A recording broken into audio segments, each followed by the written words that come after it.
నైరుతి రుతుపవనాల ప్రభావంతో ఈశాన్య రాష్ట్రాల్లో వరద కష్టాలు కొనసాగుతున్నాయి. ఇక ఎడతెరిపి లేకుండా వానలు పడడంతో సిక్కిం, అస్సాం, మణిపూర్, అరుణాచల్ ప్రదేశ్, త్రిపుర, మిజోరాం, నాగాలాండ్, మేఘాలయాలు లోతట్టు ప్రాంతాలు నీట మునిగాయి. ఇక ఈ కుంభవృష్టి కారణంగా ఎక్కడికక్కడ కొండ చర్యలు విరుగుపడుతూ ఉన్నాయి. కొన్ని చోట్ల వరదలు పోటెత్తుతున్నాయి. వరద ప్రవాహానికి రోడ్లు, వంతెనలు కొట్టుకుపోయిన పరిస్థితి. పలు చోట్ల ఇళ్లు ధ్వంసమయ్యాయి. చెట్లు, విద్యుత్ స్తంభాలు నేలకొరిగాయి. ఎడతెరిపి లేకుండా కురిసిన వర్షంతో జనజీవనం స్తంభించిపోయింది. వర్షాల కారణంగా సంభవించినటువంటి వరదల్లో అనేక మంది ప్రాణాలు కోల్పోయారు.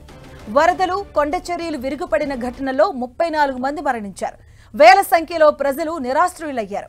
వారంతా ప్రభుత్వం ఏర్పాటు చేసిన పునరావాస కేంద్రాల్లో ఆశ్రయం పొందుతున్నారు. మరోవైపు ఎన్డీఆర్ఎఫ్, ఐఏఎఫ్ దళాలు ప్రభావిత ప్రాంతాల్లో సహాయక చర్యలు చేపట్టాయి. వరదల్లో చిక్కుకుపోయిన వారిని పడవల సాయంతో సురక్షిత ప్రాంతాలకు తరలిస్తున్నారు.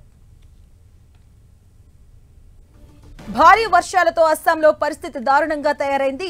కాచార్ జిల్లాలోని ఈ ప్రభావం చాలా ఎక్కువగా కనిపిస్తుంది.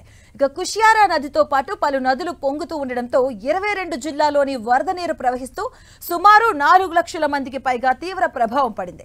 54 రెవెన్యూ సర్కిల్స్ లోని 758 గ్రామాలు జలదిగ్బంధంలో చిక్కుకున్నాయి.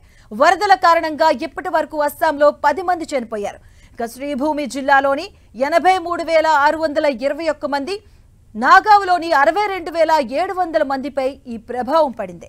ఇక కాచార్ జిల్లాలో ఇవాల్టి వరకు విద్యా సంస్థలకు సెలవులు ప్రకటించారు. 3,524.38 హెక్టార్ల పంట నీరు మునిగిందని, అలాగే 696 పశువులు నీటిలో కొట్టుకుపోయాయని అధికారులు తెలిపారు.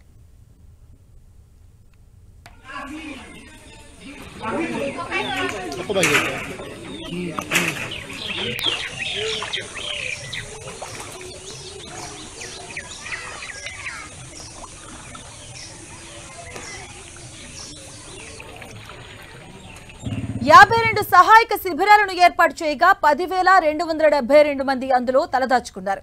ఇక 103 రిలీఫ్ డిస్ట్రిబ్యూషన్ కేంద్రాలను ఏర్పాటు చేశారు.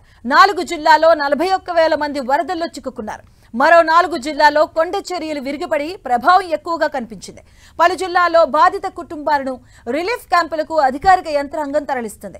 300కు పైగా రెవెన్యూ గ్రామాలు జలదిగ్బంధంలో చిక్కుకున్నట్టుగా శ్రీభూమి జిల్లా కమిషనర్ తెలిపారు.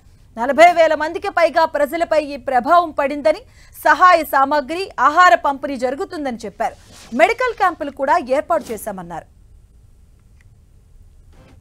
వరద ప్రభావిత ప్రాంతాల్లో అస్సాం రాష్ట్ర ముఖ్యమంత్రి హిమంత బిశ్వ శర్మ పర్యటించారు. ప్రజలను సురక్షిత ప్రాంతాలకు తరలించాలని ఆదేశించారు. రిలీఫ్ క్యాంపుల్లో వారికి ఎలాంటి ఇబ్బందులు తలెత్తకుండా చూడాలి అన్నారు. పలు నదుల్లో నీటి ప్రవాహం పెరుగుతుందని, ప్రజలు ముఖ్యంగా నదీ ప్రాంతాల ఒడ్డున నివసించే ప్రజలు మరింత అప్రమత్తంగా ఉండాలని సీఎం హిమంత్ సూచించారు. కేంద్ర హోంమంత్రి అమిత్ షా అస్సాం, అరుణాచల్ ప్రదేశ్, సిక్కిం రాష్ట్రాల సీఎంలతో ఫోన్లో మాట్లాడారు. ఆయా రాష్ట్రాల వరద పరిస్థితులపై ఆరా తీశారు. సహాయక చర్యల విషయంలో కేంద్రం నుంచి సంపూర్ణ సహకారం అందిస్తామని భరోసా కల్పించారు.